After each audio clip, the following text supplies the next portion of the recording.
My name is Joseph Humire, and I'm a national security scholar who has spent the past 7 years studying a phenomenon known as weaponized migration. For some, this may be considered a conspiracy theory or perhaps a bit too alarmist. But after the past 4 years and seeing an unprecedented number of illegal aliens entering the United States, then seeing the skyrocketing rates of fentanyl-related deaths, more than 100,000 Americans poisoned each year, and then you have the emergence of new and hyper-powered gangs like Venezuela's Tren de Aragua, taking over entire apartment complexes and tragically carrying out the rape and murder of innocent Americans like Laken Riley and Jocelyn Nungre, we all realize that something more nefarious is happening inside our nation. The United States is facing the worst border and immigration crisis in its history. Since 2021, our border authorities have encountered 11 million illegal aliens and an additional 2.2 million gotaways. Add another 1.5 million migrants who arrived in America through flawed immigration and humanitarian parole programs, and usually have 14 million illegal aliens in America in just 4 years. That is larger than the population of 45 U.S. states, or the equivalent of adding another state the size of Pennsylvania to the Union, or, Chairman, 3 Louisianas.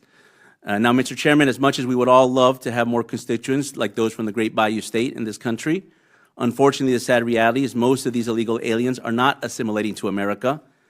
And in some cases, even worse, some of them are tied to the most notorious gangs, cartels, criminal organizations, and terrorist groups in the world. If only 0.5%, 0.5% of this emerging illegal alien population in America is tied to or affiliated with criminal and terrorist organizations, then we are facing a crime terror contingent inside the United States that is the size of the U.S. Army and Marine Corps combined.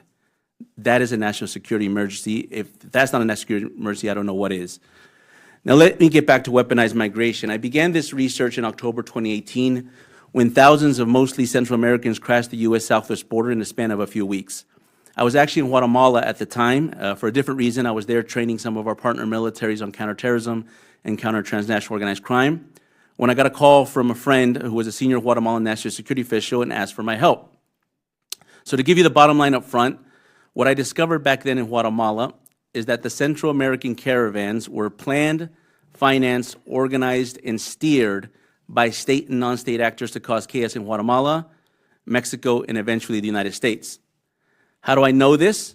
I know this because I embedded with the Central American caravans and interviewed hundreds of migrants, but more importantly, saw firsthand who was behind this. It was a series of politicized NGOs from Honduras who were receiving money from U.S. and European charities, but more importantly, were getting guidance and direction from an anti-American adversarial nation state.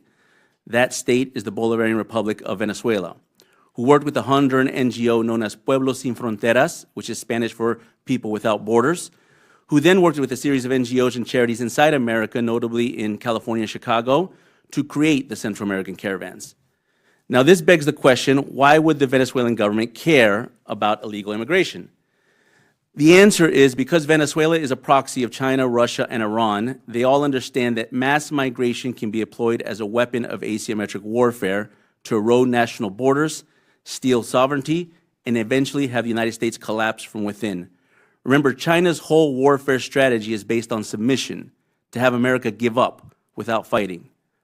Far from a problem of root causes derived from socioeconomic hardship, natural disasters, or high levels of insecurity, which is abundant in all parts of the world, the center of gravity of the U.S. border and immigration crisis that enabled no fewer than 14 million illegal aliens to enter the United States in just 4 years is weaponized migration, an academic concept that has empirical evidence and an abundance of political science literature behind it.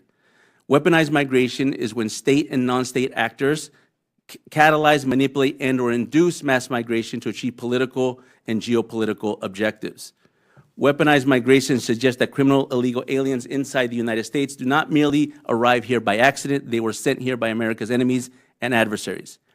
In my written testimony, I include this map of our country. It's what I call a migrant invasion map because it shows the major hubs of where criminal organizations are spreading throughout America, moving towards sanctuary cities, and combined with land purchases by the Chinese Communist Party, are all here to steal the sovereignty of our country.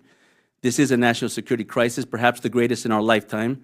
So again, I thank you for your leadership. I thank you for holding this important hearing, and I look forward to your questions.